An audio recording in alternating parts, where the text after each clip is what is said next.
ఒక ప్రసంగికుని మాటలు వింటున్నప్పుడు నేను ఎట్లా ప్రసంగించలేకపోతున్నానే, ఒక సింగర్ పాడుతూ ఉన్నప్పుడు నేను ఎట్లా పాడలేకపోతున్నానే, ఒక మ్యూజిషియన్ వాయిస్తూ ఉన్నప్పుడు నాకు అట్లాంటి నైపుణ్యాలు ఏమీ లేవే అంటూ వాళ్ళని వీళ్ళని పోల్చుకొని కృంగిపోయేవారు కొందరైతే, వాళ్ళని వీళ్ళని పోల్చుకొని వారికున్న తలాంతులను చూచి పొంగిపోయేవారు మరికొందరు.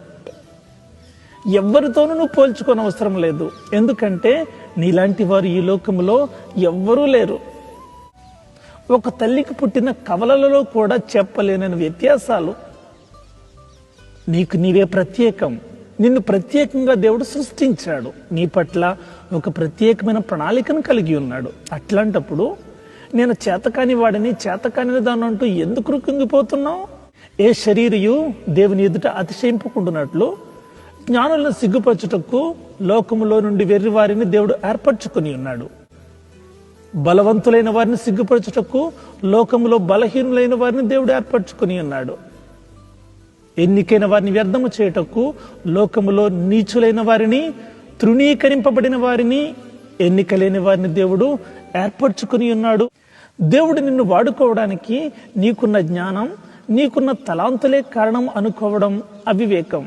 నీకు ఆరోగ్యం ఉన్నా లేకున్నా, చదువు ఉన్నా లేకున్నా, బాస్వి అయినా, సాతానుకు బానిసవైనా, మాటకారివైనా, నత్తివాడవైనా, చిన్నవాడవైనా, పెద్దవాడవైనా, నీ స్థితి ఏదైనా సరే నీవు ఆయనకు కావాలి. షోమ్రోను పట్టణము ఆకలితో అల్లాడిపోతున్నప్పుడు వారి ఆకలిని తీర్చడానికి దేవుడు కుష్ఠరోగులను ఏర్పాటు చేసుకున్నాడు. ఇజ్రాయేలీయులు ఐగుప్తు దాస్యంలో మ్రగ్గిపోతున్నప్పుడు వారిని నడిపించటానికి, విడిపించటానికి నత్తివాడైన మోషేను నాయకుడిగా దేవుడు ఏర్పాటు చేసుకున్నాడు. 5,000 మంది ఆకలిని తీర్చడానికి చిన్నవాడు తెచ్చిన చిన్న ఆహారమునే ప్రభువారు వాడుకున్నారు. సైన్యాధ్యక్షుడైన నయమాను కుష్ఠరోగము బాగుపడడానికి బానిస అయిన చిన్నది ఇజ్రాయేలు దేవుని శక్తిని గూర్చి ఇచ్చిన సమాచారమే కారణమైంది. యుద్ధశూరుడైన గొల్యాతును సంహరించడానికి బాలుడైన దావీదును, ఒడిసెలను ఆయుధముగా దేవుడు ఎన్నుకున్నాడు. యేసు ప్రభువారు తన రాజ్య సువార్తను వ్యాప్తి చేయడానికి చేపల పట్టు జాలర్లను తన శిష్యులుగా ఎన్నుకున్నాడు. యేసు ప్రభువారు తన ప్రయాణానికి హేరోదు గుర్రాలను కాదు వాడుకున్నది, కట్టబడిన గాడిద పిల్ల ఆయనకు కావలసి వచ్చింది. అవును, సాతాను కట్లతో బంధింపబడిన నీవే ఆయనకు కావాలి. యేసును మోసిన ఆ గాడిద పిల్లవు నీవే కావాలి. నీకు నీవే తగ్గించుకొని నా వల్ల ఏమీ కాదని, దేవునికి నేను పనికిరానని చెప్పి దేవుని పని చేయకుండా తప్పించుకునే ప్రయత్నం చేయొద్దు.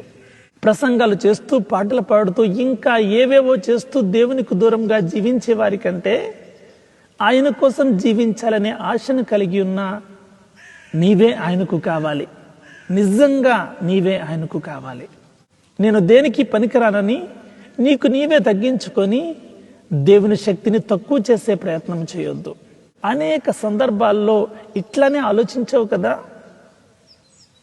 నీవు కలిగి ఉండి కూడా అనేక సార్లు దేవుని పని చేయకుండా తప్పించుకొని తిరిగిన సందర్భాలు ఎన్నో ఉన్నాయి కదా.